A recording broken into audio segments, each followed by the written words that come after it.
Hey guys, welcome back to my channel. So today's video is going to be a haul of what I got in Philly. So if you missed my last video, it was a vlog style trip to Philadelphia for my birthday. My husband took me out and we went to 5 different plant shops, but I ended up only filming 4 of them. The other one that I missed was called Stump and it's fairly new, but we totally forgot to film there. So check it out if you would like to see the shops in Philly. It's so much fun to just walk around the city and visit the plant shops, and they are always changing their inventory, so you never know what you're going to see when you go there. So yeah, let's jump right into it. So the first plant that I'm going to show you guys is this Variegated Peperomia obtrusive. Look at how pretty that is. It looks like a camouflage painting almost. It's so pretty. So I got this at Vault and Vine. Yeah, Vault and Vine. It's on our way out of Philly, on our way home. So we always go to that shop last. But this was $5, which I thought was a good deal. So I'm really into Peperomia. I guess I have success half the time. I have had some casualties, and so far the obtrusive folias and like the more hardier Peperomias I'm doing okay with. So for the care for this, I guess with the variegation they could do okay in brighter light, but I still keep it in bright indirect light. As for watering, so Nick Pelleggi from Philly Foliage on YouTube here and Instagram, he talks about the taco test that he does with his peperomias and some of his other plants. So the taco test is when you squeeze the leaves, and if they're really firm and they're harder to squeeze, that basically means that you're okay with watering. But if they're very flimsy, then that means that it needs water. And this one is actually completely dried out now, so it can use some watering. It's kind of flimsy. It's getting there. So yeah, I'm gonna give this a good drink after this video. But there you have it. Okay, so the next plant, this is plant number 2, is from Urban Jungle. And look at how gorgeous this is. So this is a Tenanthe burlmark amigris. It's huge. And I can't even tell how many plants are actually in here. If I was to separate this, I'm sure there's at least 4, at least. But as soon as I saw this was hiding on the ground, and as soon as I locked my eyes on it, I knew it's coming home with me. I forgot that this was even a wish list plant until I saw it. So, but let's do the Kaylee Ellen head test. Oh my goodness, look at that. Isn't it so pretty? Oh my word. So there you have it. This is in, this is considered a prayer plant, I believe. So Tenanthes, Marantas, and Calatheas are all prayer plants. And they get that name because at night, the leaves go up like that, as if they're praying. And then during the day, like right now, they go back down. I believe they do that as a way of getting more light. At least that's what I've heard. But if you guys go on YouTube or Instagram and search a time lapse of these guys doing their prayers, it's really fascinating. But for this, for care wise, bright indirect, but they can also handle medium light. They're not too fussy with light from my own experience. However, you do not want to have this in direct light because you will burn the leaves. So these leaves are sensitive with that. You will have some burning and even some fading. So you don't want that to happen.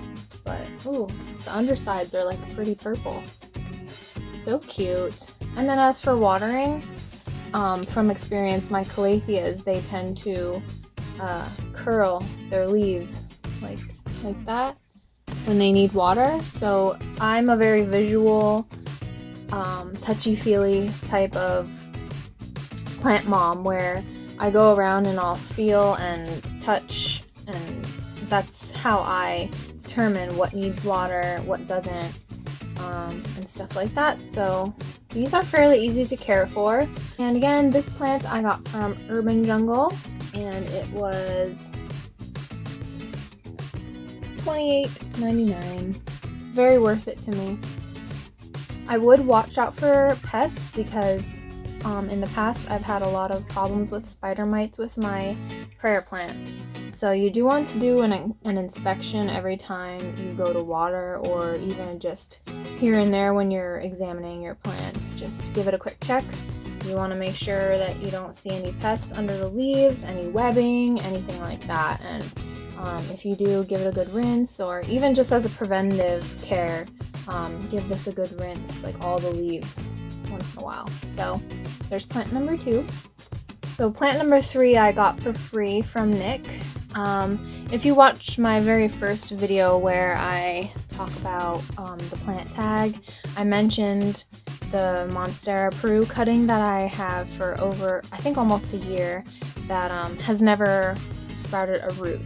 So I told Nick about it because I got it from Urban Jungle last year, and he ended up giving me another Peru cutting for free, which was very nice of him, so thank you, Nick. Okay, and here it is. So this is my Peru cutting. It has one leaf here, and then another leaf coming out here, which Nick did say that this is most likely going to die off, and it has plenty of nodes on it. So as you can see there, and there, and then we have it in some sphagnum moss, which he planted this in here for me. So my first Peru cutting I had in water and it never ever took.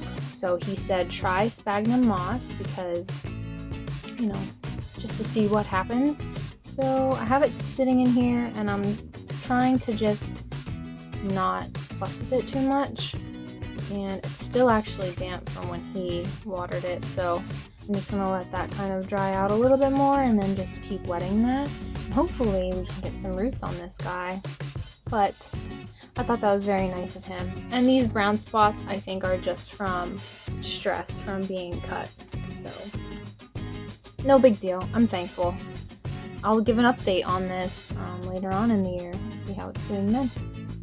So the 4th plant I got was from Ill Exotics. Ill Exotics is a really cool shop where they carry more exotic plants, and they also have amphibians and some reptiles like lots of chameleons and frogs and stuff like that. They're really cool. But this is what I ended up getting there. How pretty! This is a Calathea. It's labeled Calathea rosipicta, and this was $14.99. I don't even know if you could have seen that. But so all my Calatheas from the past have perished from spider mites, unfortunately. So my husband got me a humidifier for Christmas, and I thought I could try Calatheas again and hopefully keep them happy, because I think that was my problem, was lack of humidity. But what really attracted me about this are the leaves. So obviously you can see the gorgeous pink detail, and they're hardy leaves, so they're easy to wipe down. Gorgeous purple undersides. So yeah, these also curl when they need water. They'll curl up like that, and they love high humidity, so hence why I need a humidifier. And lighting, I believe, medium light, bright indirect, never any direct light. So let's see, hopefully I can keep this one pest free and happy. But there's plant number 4. And last but not least, plant number 5. This is from the shop called City Planter. I really like that shop. It's really cool. It's on the other side of the city, so Urban Jungle, Ill Exotics, they are on the same street, and then City Planter and Vault and Vine and Stump you have to drive to. So they're on opposite ends of the city, but definitely worth the drive.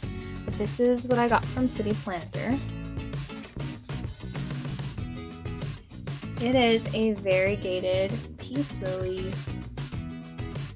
Okay, so I have to show you some of these leaves because they are just stunning. Where's the one that has tons of variegation? Oh, right here. Look at that.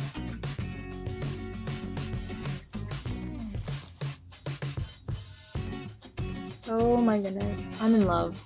I am in love. We went around and tried to pick the best one. And yeah, this is it. This is huge. See? I never saw these before. I have a regular peace lily, but a variegated one was on my wish list. So yeah, I'm really excited to own this. These are very, very easy to care for. They like medium light, so no direct light. Bright indirect as well can work. I have mine sitting actually like way across the room, so from this window here, it's all the way on the other side of the room, and it does perfectly fine. But because this one is variegated, I believe that this needs to be a little bit closer to the sun because it needs to help hold that variegation in the leaves. So I believe with most variegated plants, the farther away they are from the sun, the more likely they will be to lose their variegation. Correct me if I'm wrong, but that's just what I've read and heard. Watering. So these are very dramatic when it comes to watering. They will like droop all the way down. You will actually think that it's dead just by looking at it. Mine over there, it droops like, and it droops and looks like I haven't touched it in months, but it's really just thirsty. And I love when plants are visual and they tell you just by showing you that they need something. So this will droop and you just give it a good drink, and yeah, it'll pop right back up in an hour or two. And you can also look up some time lapses of these from near death, which really they're not near death, to having a good drink, and you'll see them come all the way back up, and it's really cool. I forgot to mention with watering with the Achalasia, Rosapicta, and the Tenanthe, I believe they're all pretty sensitive to water, so you do not water those with tap water. I know some people do, and it doesn't really affect the plant, but from my experience, when you water sensitive plants like that with tap water, they can get burnt tips, and it'll actually not be good for the plant, and you'll see that reflected in their foliage. So I water my Achalasias, Naranthas, and Tenanthes with distilled water, and I believe with this I will water with distilled water as well, just to keep it, I don't know, I feel like that's the best thing for this plant. Very easy plants to care for, very hardy. They will love you right back. So, oh, this yellowing leaf. So if your plant has yellowing leaves on the bottom, don't worry about it too much. That is the normal life cycle of a plant. It's just getting rid of older leaves as the new ones come in up top. I'd say if you're having all of them start to turn yellow, especially like up here at the tips or even from the edges of the leaves, from your newer leaves, then you might have an issue. You might have root-bound roots, you might have a fungal infection in the soil, you might have pests. So those are all things to consider, but if you're just having those come off on the bottom like that, there's nothing to really worry about. You should be fine. So yeah, one more look. This was again from City Planter, and it was $16. I'm really excited and happy with the plants that I ended up getting. Oh, I just noticed that this has a new leaf coming. and it looks pretty white. There you have it, guys. That was my collective haul from 5 shops that I went to. I actually didn't even purchase anything from Stump. If you guys ever get a chance to take a trip to Philadelphia, I highly recommend hitting up all the plant shops there. You will not be disappointed. But anyway, guys, thank you so much for watching. I hope you enjoyed my haul. Please give this video a thumbs up and subscribe if you're new. I'd love to have you come along with my journey with my plants for this year. And later on in the year, I would love to give an update on these that I had purchased. Comment down below what your favorite plant was and if you have any of these plants on your wish list. And I'm looking forward to seeing you guys in my next video. Take care. Bye.